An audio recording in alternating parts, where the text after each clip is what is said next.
Hello everybody, I'm Richard Gon of Work to Live podcast version. So this time, I'd like to talk about how to learn foreign languages or how to acquire foreign languages. And as you know, I have learned some languages, and first of all, my mother tongue is Japanese language, and the foreign languages to me I have learned Chinese language, English, Korean language, and Russian language. And as you know, so which means I have learned some languages. Maybe people living in Europe have learned so many languages, but considering the fact, considering anyway. So if your mother tongue is a major one, which means in this episode, major languages are, for example, French, German, and for example, Italian or Spanish, Portuguese. So apart, and of course, there are some there are some native speakers of English language. So if your native language is one of these main languages, I don't know whether I can't say sure.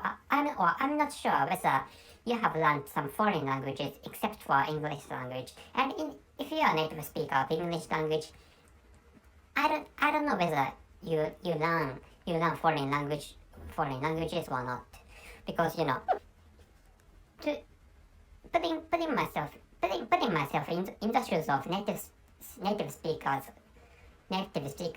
of English languages. Native speakers of English languages do not have to study other languages, generally speaking, because everybody learns English language, and people speak English natively do not have to learn foreign languages. But if they want to immigrate into other countries where different languages from English languages are used, those immigrants whose mother tongues is English have to acquire the local language anyway. So what I'd like to tell you is that how to learn foreign languages, and this is my case. But coming to the case, I create a set of foreign language. What I'm telling you is that all of you, if you do not have any how should I say, if you do not have any problem in handling your mother tongue, for example, some people have some people are intellectually challenged all over the world. So there are small numbers of intellectually challenged people. So apart from those people, most of you have almost no problem in speaking out your mother tongue, and based on which, so it can be said, or it's possible to say that you have at least a set of a language. You have at least a set of a language, which means in my case I have a set of Japanese language, and another set of language is English language. Of course, another set is not as huge as Japanese one, because my mother tongue is Japanese. So as you know, I can speak English natively. So, but I have another set of a foreign language, and that set is English. And of course, I have some sets of foreign languages, and those sets are Chinese language, Korean language, and Russian language.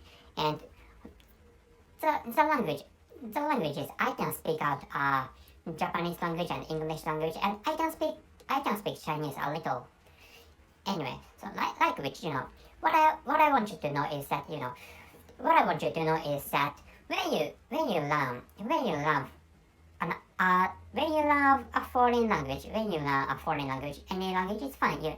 For example, if you'd like to learn, for example, if you're a native speaker of English language, and if you'd like to learn, for example, Chinese language or any language is fine. So for example, so anyway, Swedish, for example. So if you'd like to learn Swedish language, what you have to do is to create a set of Swedish language, which means at the basic level, or at the level of novices, or at the preliminary phase, translation or interpretation is fine. So which means when you study foreign languages from the beginning or from scratch, what you do is to know the meaning of meaning of basic words, like the meaning of go and the meaning of come, and the meaning of go is this word in your mother tongue, and the meaning of come is this word in your mother tongue. Or so in my case, apple is lingo in Japanese.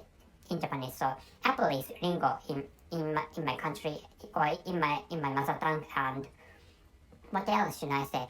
So not correct. So another case is like book is home in my mother tongue. So like which if you learn a foreign language, you learn in that manner. So in your case, so when learning Chinese, for example, if you're a native speaker who is learning Chinese language, for example, shu is book, and what else should I say? So pingo is apple in English language, stuff like in which manner, and chu is go in English, and in which manner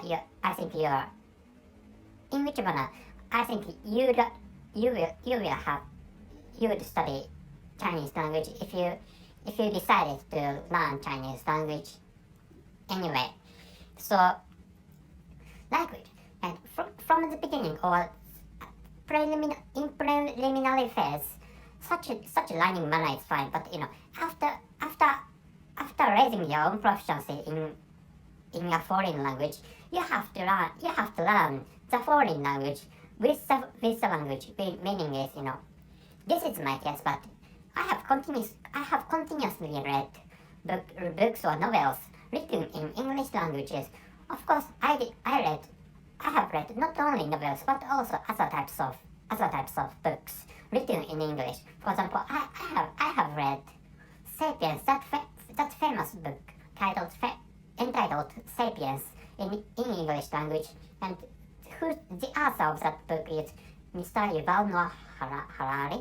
I'm sorry, I'm not familiar with how to pronounce his name in English language. But like which for example, if you'd like to acquire, for example, Chinese language, any language is fine. So if you'd like to learn for example, Swedish language, you have to. It's good to read the books written in the foreign language. So if you learn Chinese language now, so it's good to read Chinese books written in Chinese languages. And if you learn Swedish language, as I said a minute before, it's recommendable action is reading books written in Swedish language, which is what I'd like you to know this time. So by doing which, you can create another set or a set of the foreign language you learn. This is what I want to recommend, and this is all this time. So I have created, and this is a kind of advertisement. So I create episodes related to adult businesses. So in the beginning of my podcast creation, or in the beginning of creating episodes in my podcast, I have talked about a lot of things related to adult businesses or home businesses. But essentially, I create episodes related to, for example, how to create a business team, so how to do marketing, or recently I create episodes related to how to learn foreign languages or learning foreign languages or introducing languages other than English language. And I sometimes create, you know, so whether it's necessary or it's good to learn English or not, or and to which extent non-native speakers of English language should study English or should speak English, about which I have created some episodes, which is also what I'd like you to know this time. So that's it. Thank you very much for your listening. See you.